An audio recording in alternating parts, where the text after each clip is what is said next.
मी पण तुमच्याच माध्यमाने ते ऐकलं.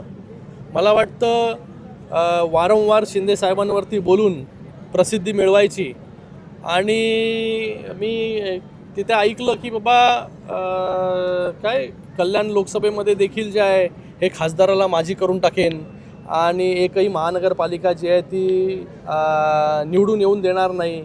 आत्ता त्यांना थोडंसं मी जसं म्हणतो की वयाप्रमाणे काही आजार जे आहे ते होत असतात, तर वयाप्रमाणे परिणाम जो आहे हा नक्कीच त्यांच्यावरती होत चालला आहे. कारण की हे कॉन्फिडेंटली का बोलू शकतो मी, कारण की मी स्वतः एक डॉक्टर आहे.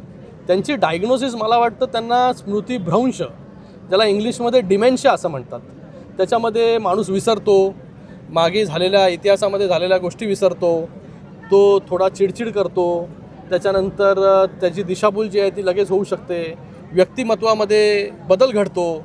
आम्ही खूप एक मोठं व्यक्तिमत्व म्हणून गणेश नाईक साहेबांना आजपर्यंत समजत होतो, पण त्यांच्या व्यक्तिमत्वामध्ये पण काका खूप बदल झालेला आहे. तर ते थोडंसं आजार जो आहे हा वाढत असतो कधी कधी. तर हे जे काही सिम्पटम्स जे आहे हे डिमेन्शिया म्हणजे स्मृतिभ्रंश याचे आहेत. हा आजार जो आहे हा तुम्ही पूर्णपणे बरा नाही करू शकत, पण त्याला कंट्रोल करू शकता. औषधं वगैरे देऊन कंट्रोल करू शकतो. तर ते आमचा बाळासाहेब ठाकरे दवाखाना जो आहे हा तिथे त्याचा औषध जे आहे ते उपचार करून मिळू शकतो. मी का म्हणतोय, कारण की जे वल्गना करतायत, वल्गना की माझी करून टाकू करून, अरे यांच्या घरामध्ये 3 माझी झालेले आहेत.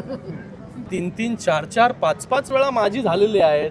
त्यांनी दुसऱ्याला माझी करण्याबद्दलच्या वल्गना करू नये. आणि आत्ताच निवडणुका झाल्या, या कल्याण लोकसभेमध्ये 100% शिवसेनेचे महापौरां शिवसेनेची सत्ता आहे. तर तुम्ही जे आहे हे मला घाबरवायचं काम जे आहे ते या ठिकाणी करू नका. बहुत लोक आहे, बहुत लोक चले गए. तुम्हाला जर आजमायचं असेल या कल्याण लोकसभेमध्ये तर 2029 मध्ये जो आहे हा या ठिकाणी या, स्वागत आहे. 2029 मध्ये डॉक्टर श्रीकांत शिंदेच्या समोर आपण उभे राहा, तर तुम्हाला कळून जाईल. या कल्याण लोकसभेमधील महानगरपालिकेमध्ये सगळीकडे शिवसेनेची सत्ता आहे. अंबरनाथ, उल्हासनगर, कल्याण डोंबिवली आणि ठाणे महानगरपालिकेमधील 25च्या 25 नगरसेवक ज्या माझ्या कल्याण लोकसभेमध्ये ते पैकीच्या पैकी निवडून आलेले आहेत. हो सर, एवढी ताकद जी आहे ही शिवसेनेची आहे.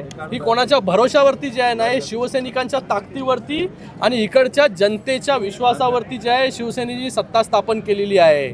नवी मुंबईमध्ये आमचीच काही चुकी झालेली आहे, त्याच्यामुळे जे आहे त्या जागा शिवसेनेच्या कमी झाल्या. नाही तर तिथे देखील माहिती आहे काय झालं असतं. ते बिचारे काय बोलत नाही, ते कामातून उत्तर देता. डॉक्टर श्रीकांत शिंदेच्या नादाला लागू नका.